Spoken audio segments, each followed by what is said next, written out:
Closing जब हमारे session की हो रही थी तो दिक्कतें और बढ़ गई थी। 1/3 से आधे % यूएस के तीनों बेंचमार्क दबाव में थे। हम दिन के हाईज पे जाके क्लोज हुए। तो क्यूज व्यूज अपनी जगह है, खैर उनको ध्यान में रखना जरूरी है, इसलिए मेंशन कर रहा हूं। यूएस के तीनों बेंचमार्क्स कल 3/4 से 1% दबाव में, और दिन भर वो शुरुआती डिप आया, उसके बाद दिन भर संभल ही नहीं पाया। वो कमजोरी के साथ ही सेशन कल्मिनेट हो गया और आज सुबह के फ्यूचर्स एकदम फ्लैट ट्रेड कर रहे हैं। तो जो छोड़ा था और जो खड़े हैं वो डिफरेंशियल आपको दबाव वाला दिखेगा, वही डाइजेस्ट होने की कोशिश है, लेकिन हम तो फ्लैट ही खोलेंगे, ज्यादा दिक्कत दिख नहीं रही है। ऐसे में हर्षदा से पहले जान लिया जाए कैसा मूड है, कल डेटा पॉइंट्स क्या कह रहे हैं। Harshada, good morning. मूड तो बिगड़ गया आशीष ओवरनाइट वहां पर अमेरिकी मार्केट्स में, और डर था कि फेडरल रिजर्व की तरफ से फिर से ब्याज दरें बढ़ने के संकेत बनते हुए दिखाई देंगे। और कल जो कुछ और डेटा निकल कर आया, एडीपी के जो जॉब रिपोर्ट आई है, उससे और सिचुएशन बिगड़ती हुई दिखाई दी। हालांकि इंट्राडे में हमने देखा था 500 पॉइंट करेक्ट हुआ था डाउ, उसकी तुलना में लो से रिकवरी जरूर हुई, 366 अंकों की गिरावट पर ये जाकर बंद हुआ। और नैस्डैक भी डे लो से कुछ रिकवर होकर 100 पॉइंट नीचे था, लेकिन प्रेशर था और प्रेशर अक्रॉस द बोर्ड देखने को मिला। अब प्रेशर क्यों आया उस पर पहले बात कर लेते हैं। दरअसल जो एक पर्टिकुलर रिपोर्ट आई है, एडीपी की एम्प्लॉयमेंट रिपोर्ट, उसमें साफ दिख रहा है कि प्राइवेट सेक्टर के जॉब्स जो है उसमें जून के महीने में इजाफा बनता दिखाई दिया। तो 4,97,000 जॉब्स ऐड किए गए, जहां पर अनुमान था करीब 2,20,000 जॉब्स ऐड होते हुए दिखाई देंगे। तो आंकड़ा डबल से ज्यादा उभर कर आया है।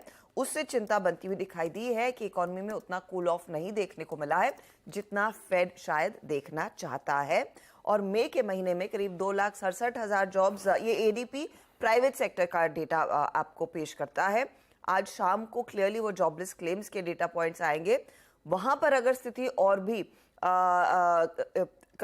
ये बिगड़ती हुई दिखाई देती है तो सिचुएशन क्लियरली फिर जुलाई की तरफ एक रेट हाइक की तरफ बढ़ेगी, यही मार्केट मान रहा है। और इसी का डर लार्जली मार्केट में प्ले आउट होता हुआ दिखाई दिया। यहां पर आप गौर करें कि जो इक्विटी मार्केट्स ने रिएक्शन दिखाया वो तो दिखाया ही, जहां पर हमने देखा है ट्रैवल स्टॉक्स में दबाव देखने को मिला।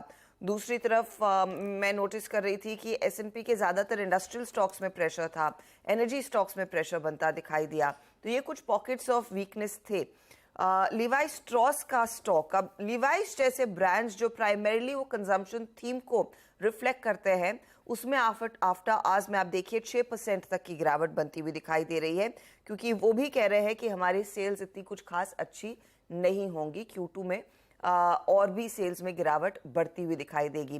कुछ देर पहले कोरिया से सैमसंग के Q2 सेल्स का अपडेट आया है, 22% तक की गिरावट देखने को वहां पर मिल रही है। तो क्लियरली ये कंजम्पशन वाले जो स्टॉक्स है वहां पर प्रेशर बनता दिखाई दे रहा है। दूसरी तरफ आप गौर करिए रिएक्शन बॉन्ड यील्ड में क्या बनता हुआ दिखाई दिया।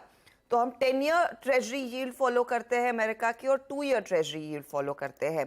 तो 10 ईयर यील्ड 4% के ऊपर स्पाइक दिखाती हुई नजर आई थी कल के एडीपी के डेटा के बाद, और इस डर में कि दरें फिर से बढ़ती हुई दिखाई देंगी। और 2 ईयर की जो यील्ड है वो 16 ईयर हाई पर पहुंचती हुई दिखाई दी।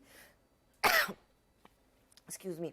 तो ये इनफैक्ट वो सारे आंकड़े हैं जिससे ज्यादा डर बैठता हुआ दिखाई दे रहा है, और लोग बस अब उसी सर्कमस्पेक्ट ट्रेड में आ गए हैं कि जुलाई 25 और 26 को जब फेड मिलेगा तो पॉज के जगह फिर से वो 4 बेसिस पॉइंट का रेट हाइक आएगा। तो रेट हाइक का डर फिर से ग्लोबल मार्केट्स पर बैठता हुआ। हालांकि स्ट्रीट को पता था जुलाई का रेट हाइक ऑलरेडी पेंसिल्ड इन है, पर अच्छे मूव्स के बाद एक बहाना बना हुआ। अच्छा, ये जॉबलेस क्लेम्स का डेटा तो फिर भी क्या है, जो बेरोजगारी भत्ता क्लेम करते हैं उनकी संख्या बढ़ी है वीक ऑन वीक, तो अच्छी बात थी। लेकिन एक और इंटरेस्टिंग डेटा आया था, वो था वहां पे एक पेरोल प्रोसेसिंग की कंपनी एडीपी, उसका डेटा डराने वाला है। मैं वही मेंशन कर रही थी, 4 लाख, अच्छा 4,97,000 जो आया है वो एक्सपेक्टेशन से डबल है। हालांकि इस डेटा को बहुत रिलायबल नहीं है, कहते हैं बहुत वोलेटाइल रहता है, लेकिन बहाना बन गया है कि फेड फिर से बढ़ाएगा, वो अपने हाइकिंग कैंपेन में वापस पहुंच जाएगा। तो भाई ये सब है।